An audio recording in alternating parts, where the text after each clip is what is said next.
Hello, folks. Welcome back to Chris Wyatt Reports on the Adaba Africa channel. This is Chris, live in central Pennsylvania. No, I'm not hovering over the South Atlantic outside Cape Town, just in case you're curious. That is a green screen behind me. My guest this time is a Referendum Party candidate, Donald Brown. Donald and I know each other going back a couple of years now. He had his own news program there. I assume it's still going, but I've been so busy, I've been keeping up with it lately. He also invited me to be a participant on a panel with our previous guest, Athol Trollop, Dr. Kenneth Lusway, Peter Hernevald, and a host of others back in Somerset West some time ago on my first trip back to South Africa. Donald, you are running for office. I just did that unsuccessfully. Let's talk about what's going on and how you got engaged in the Referendum Party. Can you tell us a little bit about that? Well, thank you, Chris. And it's interesting to see your pic behind you, because there's now controversy on Twitter. Someone posted a picture of potholes in Cape Town, but it's AI generated with Table Mountain behind them. And obviously now you can see it's AI generated because it has to be a C in front of it. So it's great to see you clarify that point.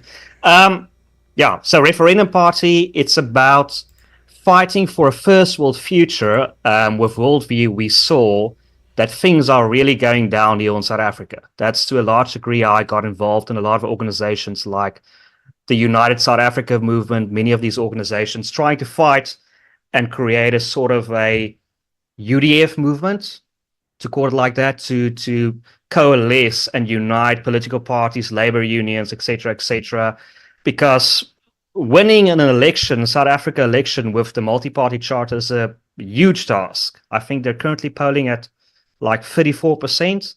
So it's something, it requires out-of-the-box thinking, sort of Elon Musk thinking. And I slowly grew disillusioned in many of these organizations, and I just realized that Cape Independence is really the only way forward. It's an idea I've always been sympathetic with, but being part of these organizations, you felt that the sort of thinking and sort of brainstorming required isn't really there, and Cape Independence is really the only way to get the country we deserve, the country we really have to have in the Western Cape. And that's why I'm now fighting for a referendum, why I'm part of the Referendum Party. Well, you, of course, had your own broadcast program called Worldview. And when you got started with that, we were first in touch. And I think you got spanked on social media like I did. And they were abusive towards you. And I'm not sure why. I don't think you did anything to violate social media rules. But then you came back with a vengeance. Is Worldview still going, or is it in a hiatus now? To a certain degree, it's still going. Now and then I still produce videos and upload it to Worldview. For example, there's a few recent videos of me at the Vryheidsfront Plus campaign launch in Cape Town. But unfortunately for the next month, it will be a bit on standby, as the election now really is in high gear. But definitely after the election, my focus will return to that. And my focus will definitely return to that, and more interviews and debates and documentaries will be coming.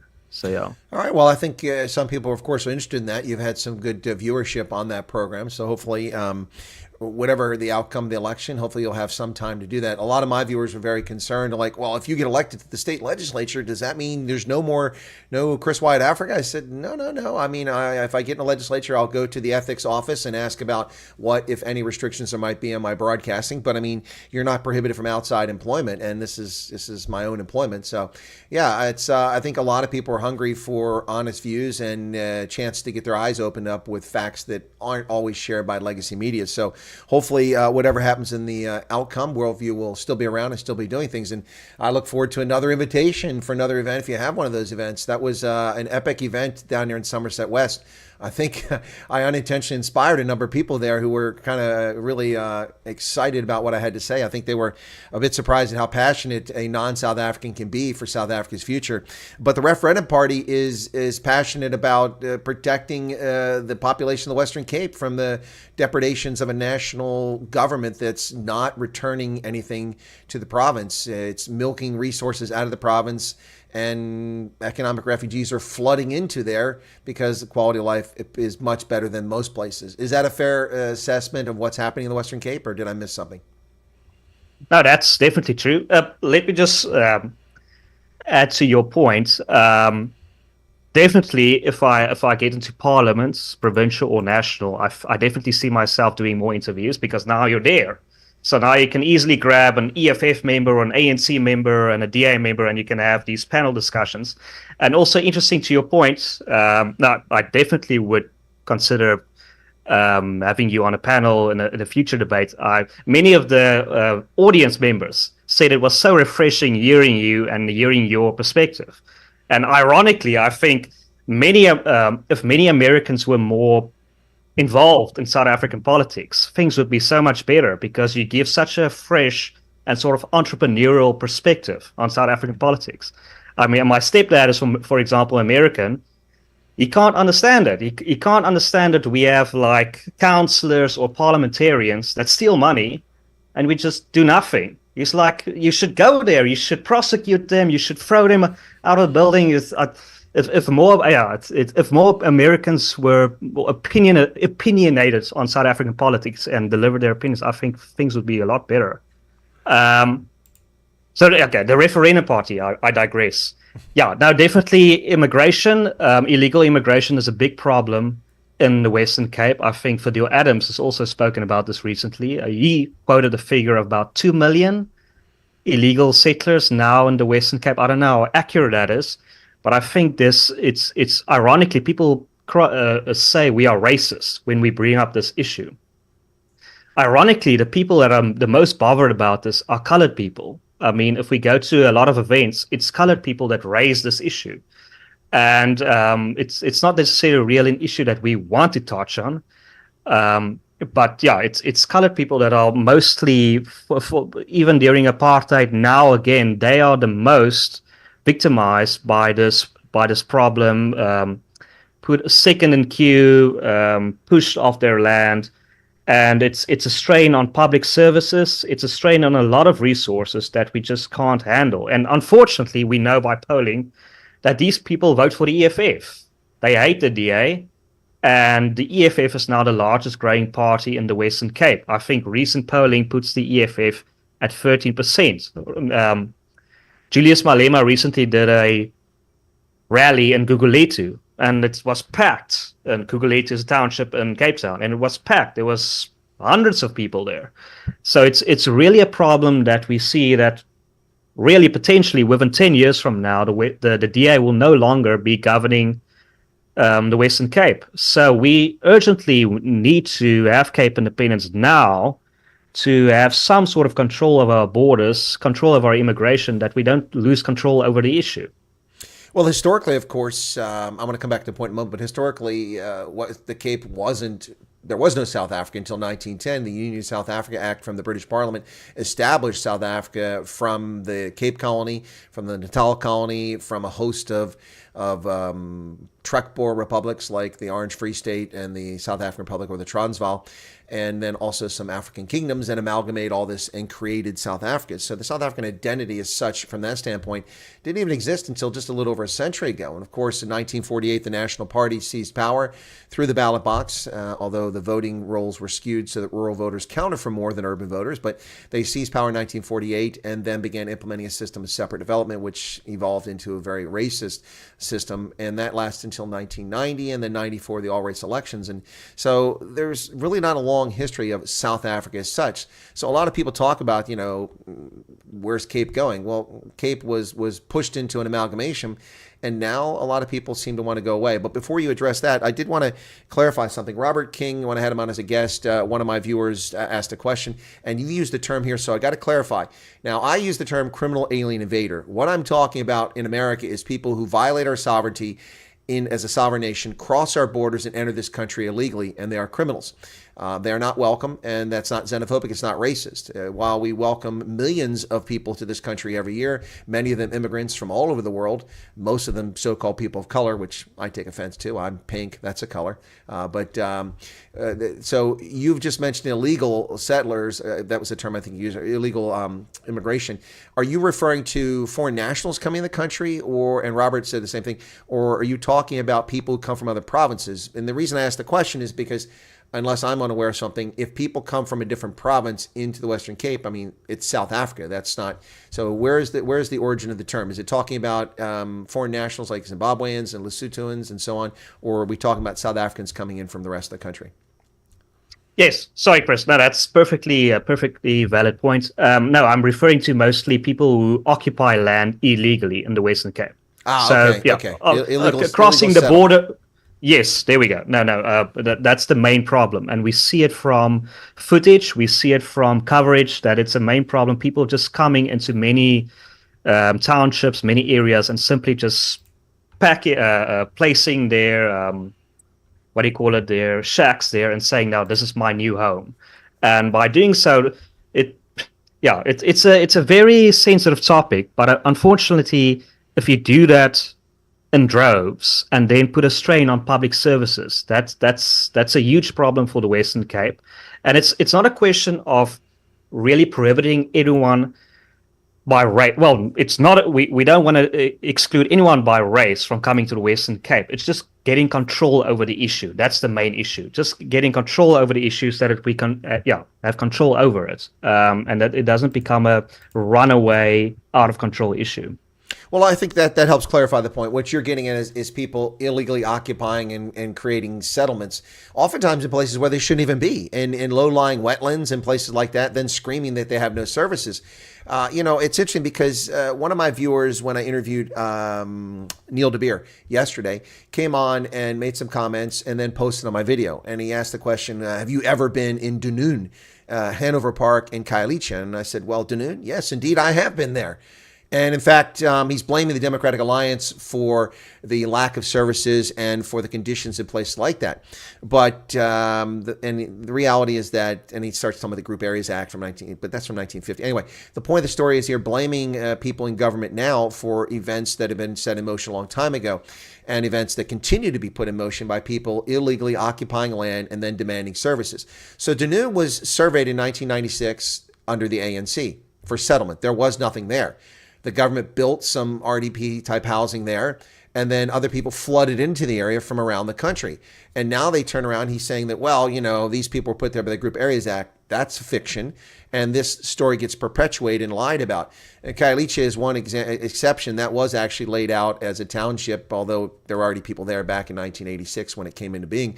But the point is that people were occupying land who shouldn't be occupying land, creating chaos, carnage, crime, and they are expecting and demanding services. And as you alluded to, the people coming in are not exactly people who are going to vote for the government that's there to represent them. They're voting for a government that wants to overturn that dispensation, in this case, the EFF or even the ANC, which seems to be making inroads in the Western Cape, mostly because of its position in favor of Hamas in Gaza rather than actual policy. Anyway, that was a long intermission there, but the point here is that you get this nonsense all the time. I'm sure you deal with it where people throw this in your face like, well, have you been to Dunoon? Well, yeah, I have. I've driven past it and been in it many, many times. Not a fun place to be.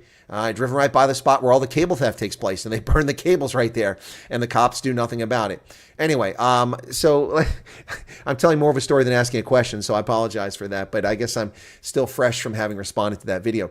But the Referendum Party, for you, I mean, how did you get into it? Have you been involved with it for a while, or is it's something you just joined recently? Are we involved with Cape Independent Advocacy Group? Because I don't think most of us knew that you were involved with the Referendum Party until the party list came out, and there's Donald Brown. I'm like, is that the Donald Brown I know? I saw that Joe Emilio was on the list. I'm like, I know who that is. Anyway, but how did you get involved, and what was the motivation, and how long you've been doing it? Well, I've like I alluded to at the beginning, I've always been sympathetic with the Cape Independence movement, and I saw it definitely as a strong plan B, if not a plan A. And then I was one of the founding members of the Referendum Party. I was part of the first meeting to establish this new party because we saw and we grew frustrated with the Democratic Alliance. I had a lot of meetings, discussions with the Democratic Alliance, especially in terms of hosting these Cape Independence debates. And I mean, at the very least, you would think that they would be good-natured participating in these debates because many of their voters support Cape Independence and at least a referendum on Cape Independence. But sort of the attitude and their dismissive attitude really, it left me these people not always had good tensions in heart, in my opinion. So the Referendum Party was a strong plan, a backup plan, to really force the Democratic Alliance to pursue a referendum. Because I don't know if you saw the video, but Phil recently did a lie detector test. We went to a professional, I don't know the technical term, but I mean, let's say lie detector test. A polygrapher. Okay. Yeah, there we go. And he was asked the question, did John Steenhuisen promise you a referendum on Cape Independence? And he said yes. And it came out, yes, that was the true answer. So, I mean, now it's up to John Steenhuisen or the Democratic Alliance to deliver that referendum Cape Independence, and that's what we're really worried about. That if we don't put political pressure on them, that's not going to happen. So we need the Referendum Party, because we realize the DA does a very good job in the Western Cape, and it's we don't want to go the route of many of the other opposition parties and slack off the DA. Right? I mean, unquestionably, the Western Cape is a much better governed province than the rest of South Africa.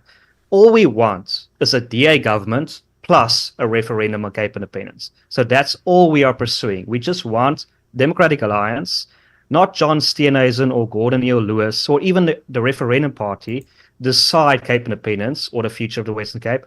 We just want a referendum so the people of the Western Cape can decide their future. So yeah, that was the main drive, because I realized that things were going downhill very quickly, and if we don't have a referendum, it's now or never, right? We're facing a choice between a failed state and a first world future, and I'd rather pick a first world future over what we're currently facing. Well, I can certainly empathize with that. I'm looking forward to a third world failure here in America under the Biden regime. It's pretty frightening here. I mean, the dollar is worth next to nothing. My grocery bill is 300% of what it was 3 years ago, and my government continues to lie to us and tell us inflation is the 3.5%. Not for the basic commodities, not for energy, not for the things that we need to survive. I went to the discount warehouse, and you can get a Samsung television for $80 off because they can't sell them. They've got too many. You can get, a Vizio TV for 40% off. But if I want to buy food, it's double and triple what it was just a short time ago. And the portions are smaller. And look, I'm not exactly a starving college student, but I'm not a wealthy man. But I feel the pinch. And this country is falling apart at the seams, so I can appreciate where you're coming from. But we really don't have a referendum. We've tried to separate from the country before. Not we, but our country tried to break apart in the past. When I say we, my ancestors, I have 7 of my 8 great-great-grandfathers. That's the generation I'm of. 8 great-great-grandfathers. We all have 8. Hopefully they're not cousins. Some people they are, but anyway, mine weren't. But 8 great-great-grandfathers, 7 fought for the Union, to preserve the Union and end slavery. Go ahead, what was your question? No, that's very interesting. Sorry, I just wanted to ask your opinion on Robert Kennedy before you... Sure. Very accomplished and interesting man who's been quite successful at what he does in environmental law, but that puts him at odds with me already.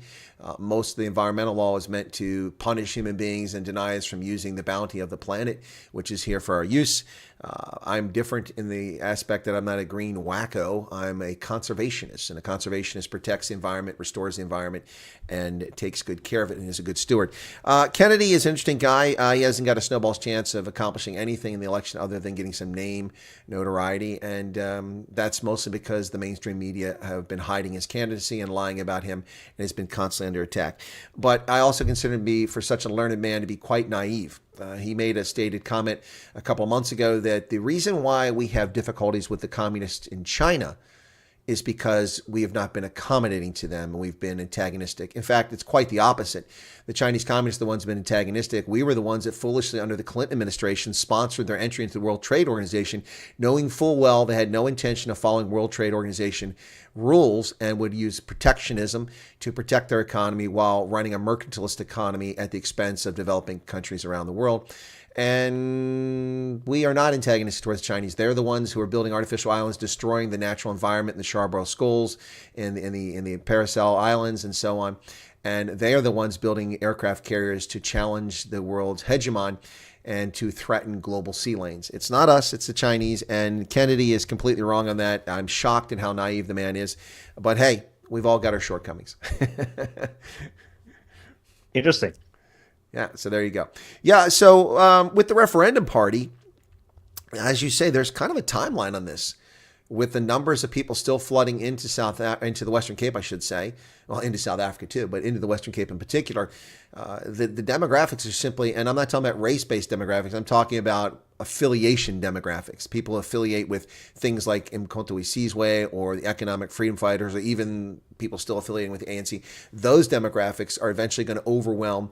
There is one major demographic change underway. Historically, since the outset of a Dutch station in the Western Cape in 1652, there has been a mixing of folks, the Khoi, the San, the Dutch, the Germans, the Huguenots, mixing along with some Xhosa and others, mixing with folks and developing a community known as the colored community, which is very diverse in its own right. But the coloreds have traditionally been the majority of the population in Western Cape. They're no longer the majority, they're a plurality, but that's even in jeopardy in the next 10 to 15 years. And with those demographic changes and affiliation changes, it's now or never, is it not, for Cape independence? Absolutely. Yeah, no, I almost couldn't summarize it better than you did. It's a big problem because, I mean, you see now in South Africa, the fastest growing party is Mkhonto we Sizwe. It's Jacob Zuma's party. So, I mean, that is your future in South Africa. So unless we do this now, because John Steenhuisen recently said in the Biz News conference, this might be our last free and fair election. That's entirely possible. Right? I mean, that's the leader of the opposition saying this might be our last free and fair election. And it's cute and everything to say, okay, but let's support a multi-party charter now, but afterwards, if it doesn't work out, we can vote for Cape independence. How do you know that's going to be another choice you can have? So for those voters, I would say Referendum Party is like a safe vote. I mean, why would you vote for the Democratic Alliance when you can vote for the Referendum Party, get the Democratic Alliance plus a referendum? It's a much safer vote. And it's a much urgent vote that we need with the growing trend in the rest of South Africa that rather be safe than gamble everything on the multi-party charter. Well, that's an interesting perspective, and I asked the intentions, the motives, Phil Craig, when the party was first announced, or when not first announced, but we talked about a couple months ago, and what he was hoping to accomplish there with the party, and then also spoke to Robert King, who's number one on your list of candidates for the party. We spoke about this as well as with Joan Swart, and I asked what the motivation is here, what's the intent, and if I divine correctly from their statements, one of the goals here is to have enough votes in the Western Cape, accumulate enough in the Western Cape, so that if, in fact, the DA goes below 50%, they will have to seek out coalition partners like your party, like the Freedom Front Plus, so that they will be pushed towards having that referendum. It seems like an achievable goal. The DA seems to be losing some support in the Western Cape. We'll see what happens. You know, a lot of people showing up for Julius Malema at a free T-shirt rally, and then those people showing up at polls are two different things. I don't think the EFF is growing at all in South Africa. I think these are false impressions. If I'm wrong, I'll be happy to be proven wrong. But my predictions on South African election figures have been pretty accurate. And I still anticipate that the EFF is going to come in between 10 and 12% best case. They may have some improvement in the Western Cape, but I mean, there's another group out there that's actually getting a lot of attention. I don't know if you guys interact with them much or come across them much when you're trying to get support for your party, but the Patriotic Alliance, a lot of people are pimping that as an answer. I don't really see that as being true. I see them as a minor party, but a lot of people, a lot of analysts are claiming that they're calving away support from the DA. I suspect that if anybody's taking support from the DA, it might be the Referendum Party. Am I wrong in that assertion? No, I think definitely if anyone's taking support away from the Democratic Alliance, it would be Cape Independence, pro-Cape Independence parties like the Referendum Party and the Vryheidsfront Plus. Gates and McKenzie, the Patriotic Alliance, it seems like they're taking more voters away from the ANC. And I wouldn't really, more my personal opinion, but I wouldn't really trust Gayton because it seems like perhaps there are some good qualities to him. He decides on emotion what he wants to do. I don't, to this day, I don't see the understanding, the rationale of forming a coalition with the ANC and the EFF in Knysna. I don't understand the reasoning there, and it almost seems very emotional. It's almost like Helen Zille insulted me, so therefore I'm going to form a coalition with the ANC and EFF and Knysna just to prove a point. So it's I mean, if that's the sort of person you want as the Premier of the Western Cape, I mean, you're entitled to your opinion, to your vote, but I don't see this person as a pro-Cape Independence supporter, definitely not. And I would not trust him. But I think the danger is, it seems like the Democratic Alliance now is raising him as a boogeyman. Sort of, okay, the ANC and the EFF, you perhaps know they're going to get like 35%, but Mr. McKenzie is winning all these by-elections. So you don't know how well he's going to do, but perhaps he's going to get 10%. And perhaps with his support, the ANC and the EFF is going to go back and is going to reclaim power in the Western Cape. So I think that's ludicrous. There's no scenario, in my opinion, that the ANC and the EFF and Patriotic Alliance is going to govern the Western Cape. And we should be very careful of that and know that there's multiple coalition governments, municipality coalition governments in the Western Cape, where the Vryheidsfront Plus and the Democratic Alliance is working well together. So you can vote for a smaller party as long as you vote for the right one, as long as you don't vote for Gator McKenzie or the EFF. So we should be careful of this argument that the ANC, the EFF, and the PA are going to come back, and also this argument that you cannot vote for a smaller party. No coalition government has ever worked, and only a strong DA can make something work. There are numerous examples of coalition governments working throughout South Africa and also in the Western Cape. Well, not just there, but also abroad. Now, the German government is a coalition government. Britain's had coalition governments in the past. France has had coalition governments, but Germany's probably a better example. And the Netherlands, another good example of coalition governments. It's difficult in some of these European countries to get an outright 50+1. It's almost impossible oftentimes. But there are, of course, cases of coalitions that don't go well. Italy has had something like 70 different governments since the Second World War. Now, they've been a lot more stable for the past 2 decades, but I remember living in Europe in the 1980s. Every time I turned around, there was a new Italian government. I mean, literally, the government collapsed because small group with a small number of votes was part of a coalition to push them into the majority, would demand this ministerial position or demand this, demand that. That's a real challenge when it comes to coalition politics. Do you think that's going to be a challenge nationally for South Africa? I know the Referendum Party is focused on the Western Cape, but you do have support in other parts of the country, and there are people voting in South African elections. Do you think that that could be a problem for South Africa going forward? And is it another motivation to get that referendum and to leave South Africa? No, definitely a massive problem. I don't see South Africa working with 50+1% for the multi-party charter. The DA sort of is now selling with their latest advertisement just one vote. The one vote won Cape Town, one vote won Umgeni, a 1%, I don't know, but sort of 1-1-1. I mean, to get to +1% nationally, it's going to be a very hectic story to govern South Africa with just +1%. I mean, Johannesburg is a very good example of not necessarily 50+1%, but plurality voting for the multi-party charter. And it's there you have the ANC and the EFF governing together with smaller parties like Al Jama with Patriotic Alliance, and it's a complete nightmare. I think literally what's happening now with Johannesburg is going to happen with South Africa nationally, where the ANC, the EFF, and smaller parties are going to cobble together a coalition, and you're going to have this governing South Africa. It's going to be the one day you're going to have this Minister of Finance. I mean, I can't remember his name, Deson Royan. I think that happened once. You can see that happening on a weekly basis on South Africa after this election. So I think that things are definitely going to just get worse, and I'm not happy about that. I mean, we're probably going to suffer as a result of that. But I think that's just we need to face reality as South Africans, especially here in the Western Cape, that Cape independence might be a hard choice, and it's not going to be an easy choice, but it's really the only realistic prospect to get out of this. As long as South Africans, especially in places like KwaZulu-Natal, vote for... I mean, how long are we going to blame opposition parties and realize that to a large degree, voters are the problem? I mean, Zuma is almost a convicted felon to all degrees, and 20%, 30% of KwaZulu-Natal is going to vote for him. Now, so what future do we have in South Africa with that as the prospect? and he got the support within like a month or two.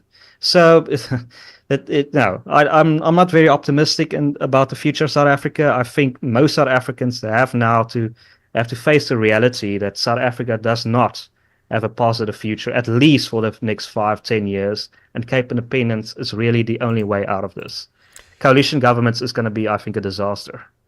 Well, and that's my concern. That's what I said the future for South Africa is Italy in the 1950s, 60s, 70s, and 80s when governments collapsed all the time, and it's just not going to go well. In fact, I did a video on scenarios, and I named the scenarios. One of them was the Armageddon scenario, an MK, EFF, ANC coalition. That would be an Armageddon scenario, but also I had the Zimbabwe for South Africa scenario in which the DA betrays voters and goes into a coalition with the ANC, and then they get handed some of the key portfolios to keep South Africa limping along, like finance, while the ANC controls the security cluster and really pulls the levers of government and continues to steal from people. It's pretty frightening prospect what can happen here.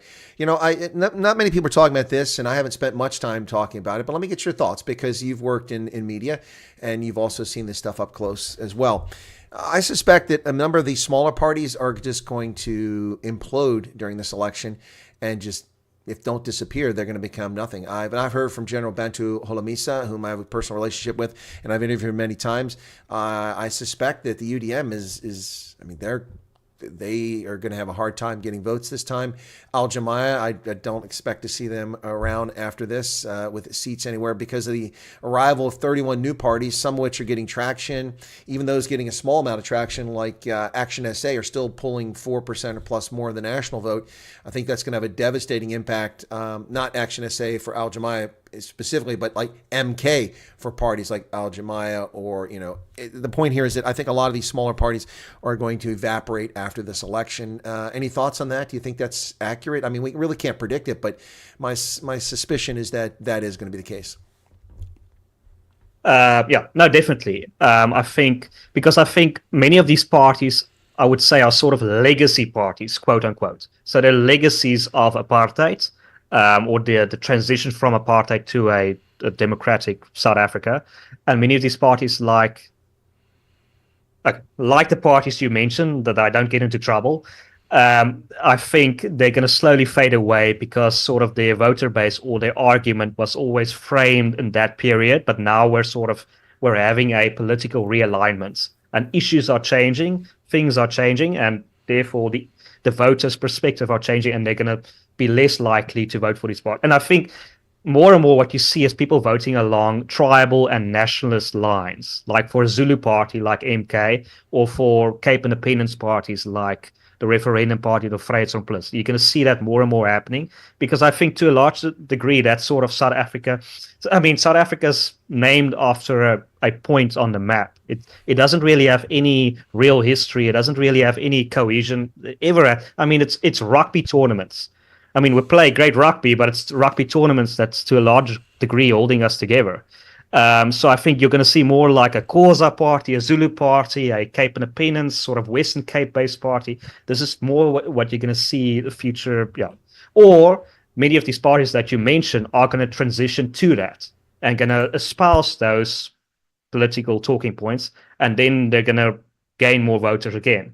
But as they currently stand, many of these legacy parties are going to fade away. And also to your point of the DA forming a coalition with the ANC, I think that would be an absolute disaster. I think the same would happen to them as what happened to the National Party. The National Party, or the new National Party, formed a coalition with the ANC, and poof, I mean, they're not here anymore. So that's what's going to happen because they know merged with the ANC. They became part of it, the new National Party under Skalkvik. Yep.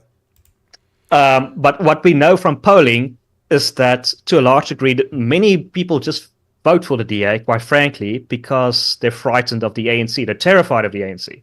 So, I mean, with that in perspective, if you form a coalition with them, you're going to lose all these voters who you for years have said this boogeyman. You vote for us because we're going to keep these people out. But now we're forming a government with them. So poof, all those voters disappear. So it's South Africa. Yeah, good luck.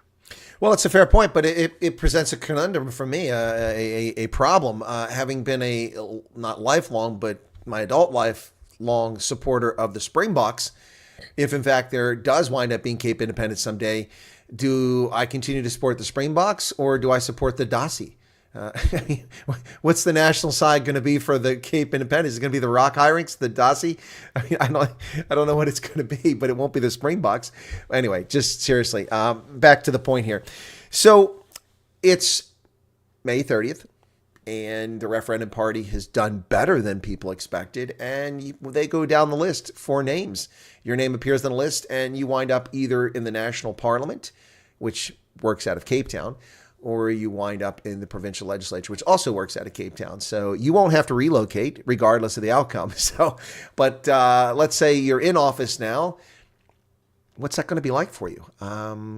I don't think that your party will start wearing prison jumpsuits in blue, to compete with the EFF's red prison jumpsuits. But seriously, what's it going to be like? Have you thought about that? I mean, the very real possibility that you could find yourself in government very soon, Donald. You might be like the dog chasing the Baki, and then you bite the bumper, and now you've caught the Baki.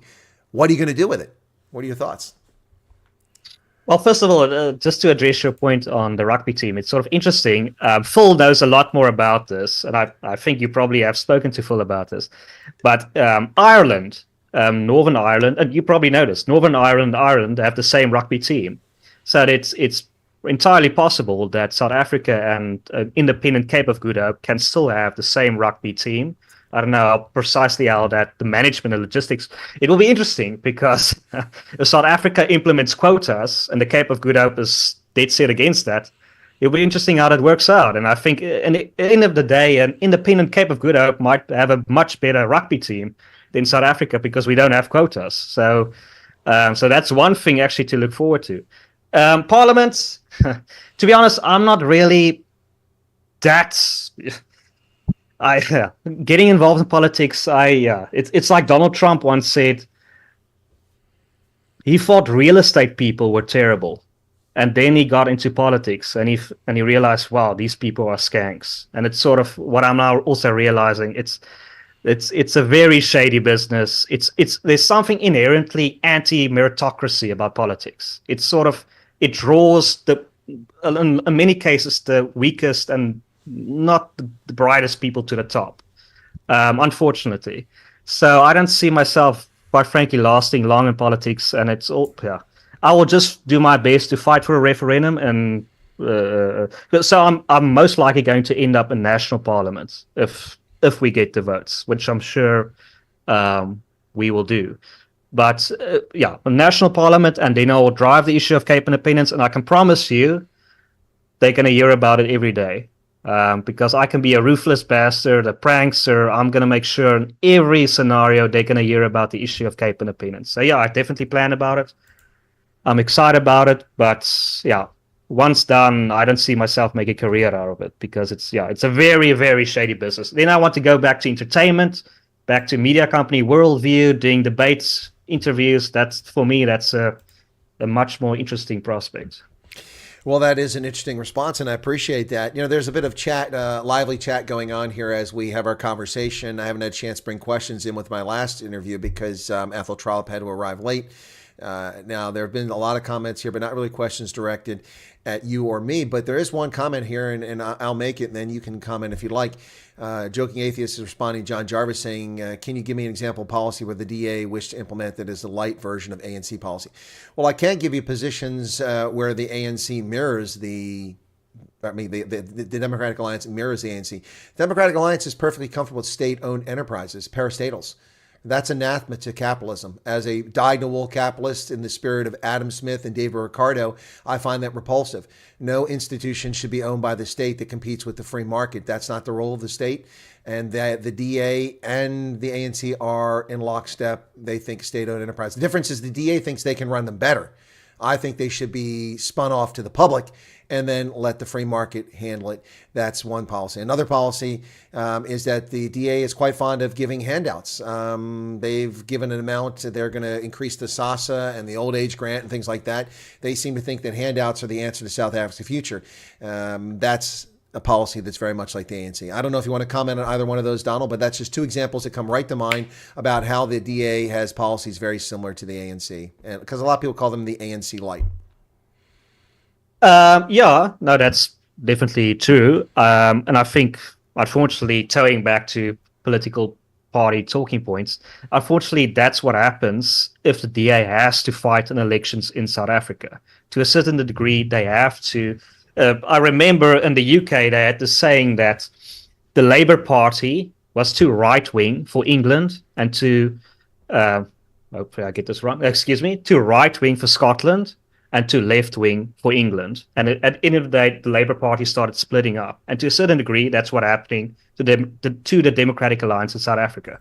They are too left wing for the Western Cape and too right wing for the rest of South Africa. So there's slowly being torn apart and really struggling to hold many issues, like, for example, on affirmative action. Now, it's great to say, okay, we don't really support affirmative action, but then you have a problem in the rest of South Africa. There's a reason why many parties like Action SA have adopted, I know it's with a sunset clause, affirmative action, because you have to do it in places like Gauteng.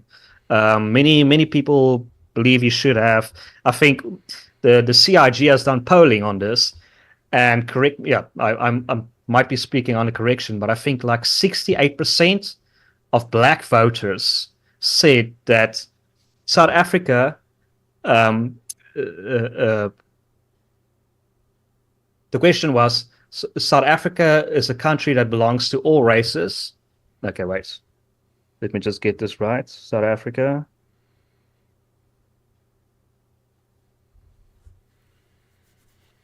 Well, in the meantime, while you're sorting that out, there's time this conversation about grants. Joking atheist, yes, I think that most people realize that you can't simply phase out grants overnight. You also can't phase out BE overnight. It would create chaos, although many of us find that racist legislation is anathema to the human spirit. You do have to sunset these things and get rid of them, though. You cannot keep handing money out to people who don't earn it and then expect people to become entrepreneurs and to create jobs and to participate in the economy when they're rewarded for not doing so. It's not a good policy. Now, we had Herman Mashaba, we had Athol Trollop on here, and Action SA also has a policy of continuing these subsidies, but they have a different plan altogether. One that allows people to get a certain amount of money in the first year, a second year, and a third year, and then you're cut off. You're out of the scheme. You don't get the money any longer. Now, that's an approach. The point here is we're still going back to this issue about the DA and ANC, how they're alike in many ways. Now, you can't just simply cut these things off. BE, if you try to cut off tomorrow, you would cause chaos all over the place. Number one, you'd have to, do you leave the ownership stakes in place that are in place now that were given illegitimately, immorally? Do you continue with the system as it is? So you can't do these things overnight. Things don't work that way. Did you come back to your point? Do you recall it? No, that's a perfectly fair point. Yeah, sorry, but it's not really important what the question was. So yeah. I don't want to paraphrase it because it's a polling question. If I paraphrase it, then I'm going to do it wrong. But no, that's a perfectly fair point that you can't just cut off BE overnight. But sort of, it's not a really question of, I don't think it should be a question of supporting affirmative action or not. You can still give people social grants. It should just not be on race. And I think a lot of people, especially in the Western Cape, would be in favor of that. But unfortunately, outside of South Africa or outside the Western Cape, that's a bit of a problem. And I think that's what the DA is struggling with. And yeah, I think that many people like John Senes and they describe themselves as liberals. But I think, for example, they would be much more. I think they can cut down on the cabinet size also much more dramatically. I think they only want to reduce the cabinet size to like 25 ministers. I mean, really. I think a dozen is more than enough.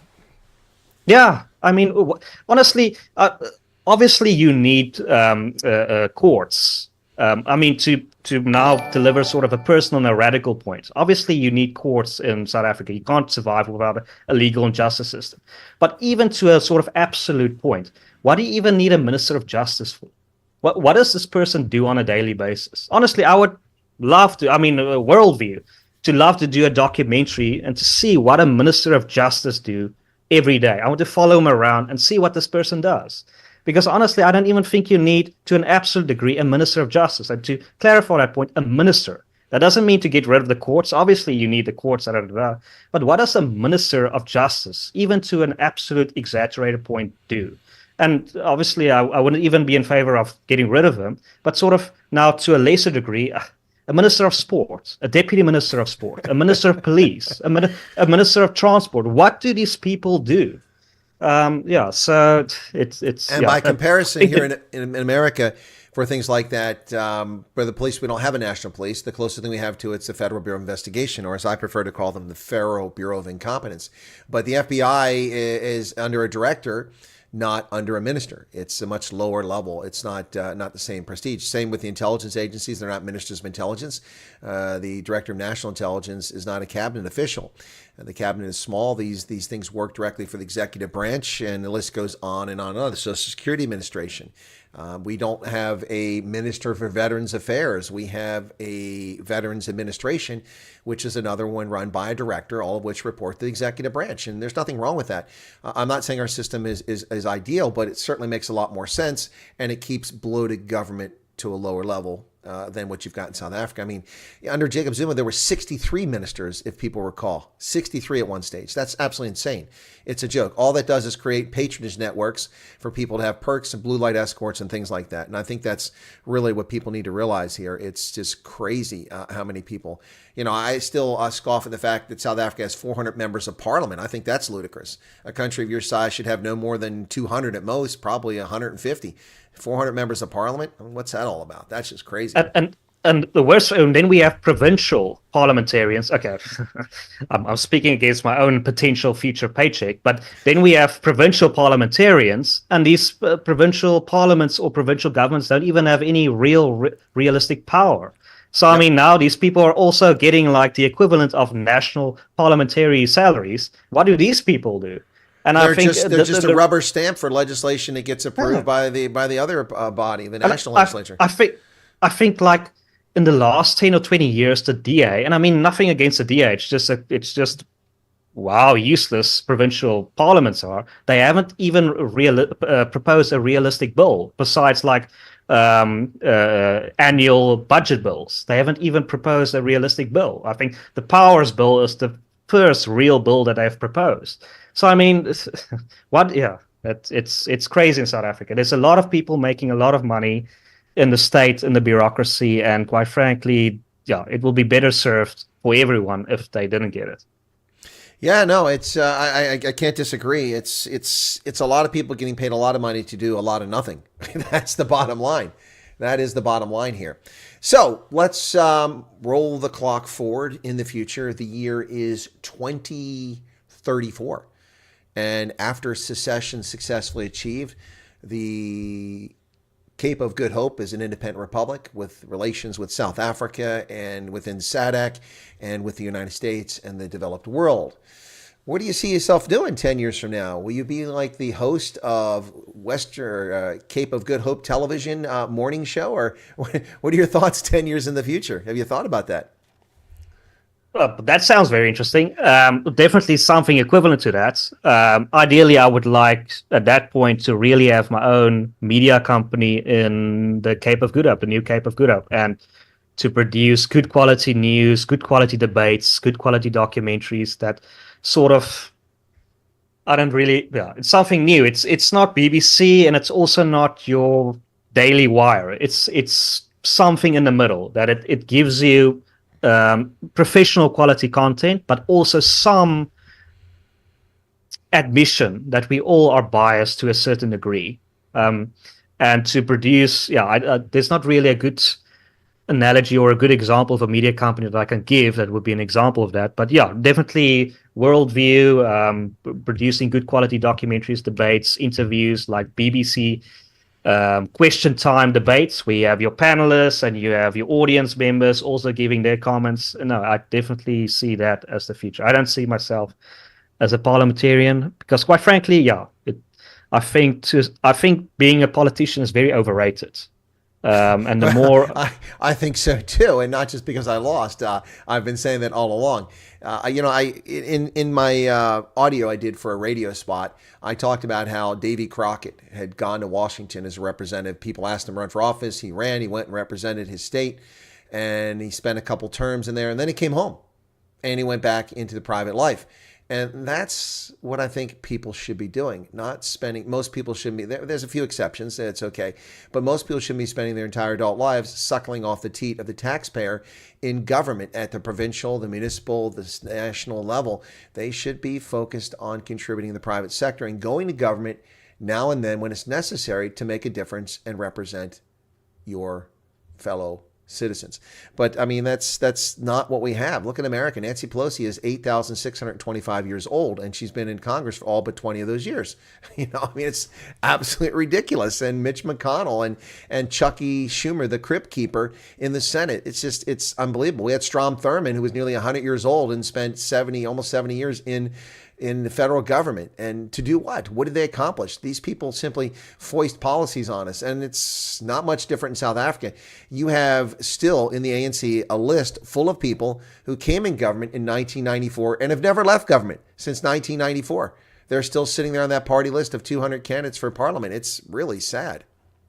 Yeah. And I think what private sector does to you, it gives you more perspective, which you can then use in politics. Because quite frankly, a lot of people say there should be a requirement to enter politics, like you have to study a degree. I think that's a terrible thing. I think much better would be if you want to go that route. I wouldn't go that route, but if you want to go that route, I would say like real world experience, having some sort of private sector job. Honestly, I would think South Africa would be much better served if we had like people who were at experience waitressing or stuff like that, then have a doctor's degree in philosophy, because at least the people who are waitress for a living know what's going on. I think many of these people who pursue this degree is often worthless, get lost in an idealistic world where they just lose track of reality. Like that's how these people pontificate ideas like communism and Marxism, because they've lost track of reality. And a waitress or like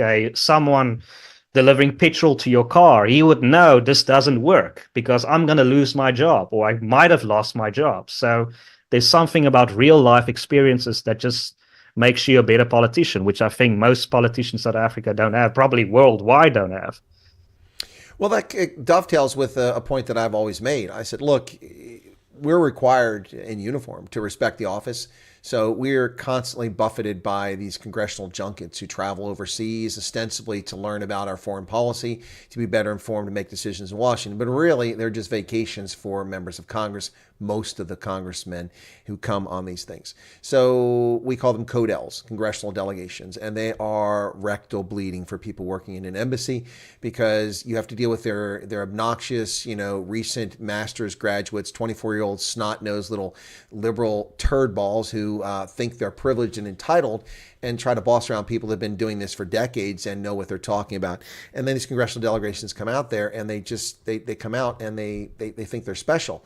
This is the bottom line from my perspective. Politicians are not special.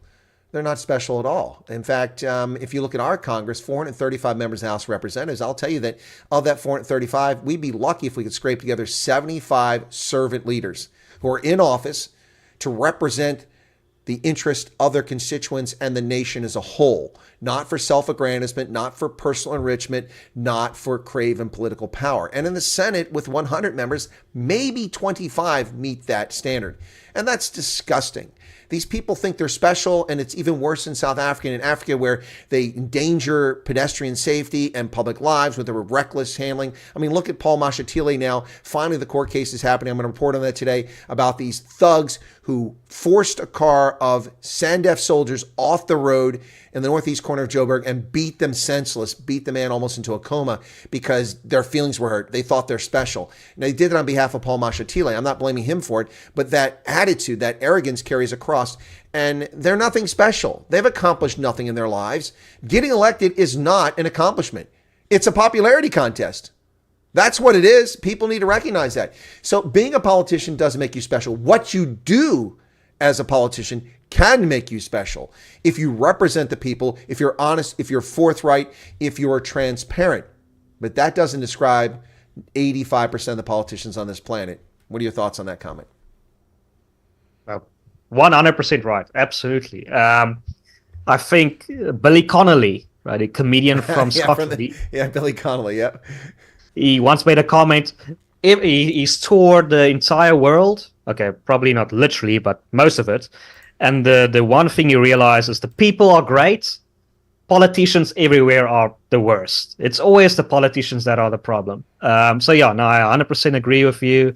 And I think, yeah, like you said, it's definitely a problem in South Africa where you see this attitude that you can't even criticize politicians, which is very frustrating. I mean, that's what I love about Americans is sort of taken for granted that you can like go to your local state representative and tell him, listen, you're doing a cock job. But I mean, in South Africa, it's like, how dare you say this pothole should be filled? I mean, you're down here, I'm up here. You can't tell that to me. So it's very frustrating in South Africa. It's a common attitude that no matter what party, I mean, speaking about the DA as well. And once again, DA does a great job in the Western Cape. No denying that, but it's sort of a problem with all parties that you can't criticize them, and it's very frustrating. It's because at the end of the day, it's a simple truth. Your tax money goes to their salaries. They are your clients, so they should listen to you. Especially, yeah. No, I was going to go to another talking point, but but that's 100%. All right, so Donald, we're running up on the clock here. So as we wrap up here, let me give you a chance to make your pitch for voters in South Africa and in particular in the Western Cape to vote for the Referendum Party. Elections May 29th, coming just around the corner. Assuming that the passport agency can manage to get my passport back to me in time, I intend to be in South Africa. But right now, I'm kind of like waiting for a driver's license in South Africa. This might be a long wait.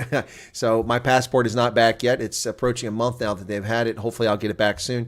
If I do, I will be there. And the two places I intend to focus will be in the Western Cape and in Port Elizabeth to cover the elections. So hopefully I'll see you guys down there soon. If not, I'll do it remotely, which isn't quite the same. But nonetheless, here's your chance. Make your pitch. Why should people go vote for the Referendum Party on May 29th? The floor is yours, sir. Well, first of all, I hope you get back to South Africa. We definitely need you. I think you're a great voice in the media landscape. Referendum Party. It's very simple. Single issue. If you're going to vote like you've always voted, you're going to get what you always got, unfortunately. And the future that people in the Western Cape are now facing is a choice between an African failed state and an African first world country. Unfortunately, African failed state will also be the result of voting for the DA. Because for the simple fact, as long as an ANC government is in Pretoria, the DA will have minimal powers in the Western Cape. So it's just going to be a slower road. It's like Western Cape, we're just at the top of the Titanic. The rest of the people are already sinking. We're slowly going to hit the same way. So what we're saying is vote for the Referendum Party, get your DA government, get your good governance, but also get that referendum on Cape independence, which we know the majority of the Western Cape people want. Well, that's a very articulate and clear statement as to why people should go vote for the Referendum Party. Folks, Donald Brown, host of Worldview and a candidate for the Referendum Party in the Western Cape. Thanks a lot for your time, Donald. It's always a pleasure. Good to hear from you again, and thanks for coming on short notice. I really do appreciate it. And also for your patience as we had to wrap up the previous interview. It's very kind of you to hang around. So with that, I'll thank you, and hopefully I'll be seeing you in a few weeks in the Western Cape. Definitely. I hope so. All right. Thank you for your time. You're very welcome. You're very welcome, Donald. Sorry, did you want to say something else? No. And for the viewers, thank you so much, Chris. Thank you for everyone who listened. Thank you to everyone who's going to watch this. Thank you so much. All right, you're very welcome. I'll let you, Donald, drop off, and then I'll wrap it up here, folks. We're going to head to the news here shortly with the next broadcast on the Indaba Africa channel. So once again, Donald Brown from the Referendum Party. Here, let me just make sure we got him in the, there we go. People move a little slower than I do when it comes dropping off the channel. But thanks for tuning in. I do appreciate it. Apologies for not being able to get to all the questions in the chat. That's been a challenge for the past few interviews. I'll do my best. I'll continue going forward. There was a super chat in the first interview with Athol Trollope, and I didn't get a chance to get to that. I think it came from Brett Sessoms. My apologies for that, Brett. And thank you all for the robust conversation over there. Look, at the end of the day, however you feel about all this stuff, I think we all need to respect the fact that some people step forward to try to make a change. Some people do that for fame and wealth. Other people do it for the right reasons. And however you feel, the Referendum Party is, in their view, looking out for the interest of people who live in the Western Cape. Anyway, thanks a lot, and stick around. You'll be automatically redirected to the news. Give me just a moment to reset, and I'll get started on the news here on Monday, May 6th, 2024.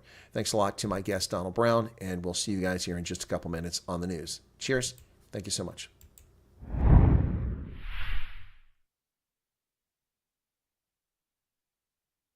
Thank you for the super chat there, Nick. Appreciate it. Just came in 35 Rand.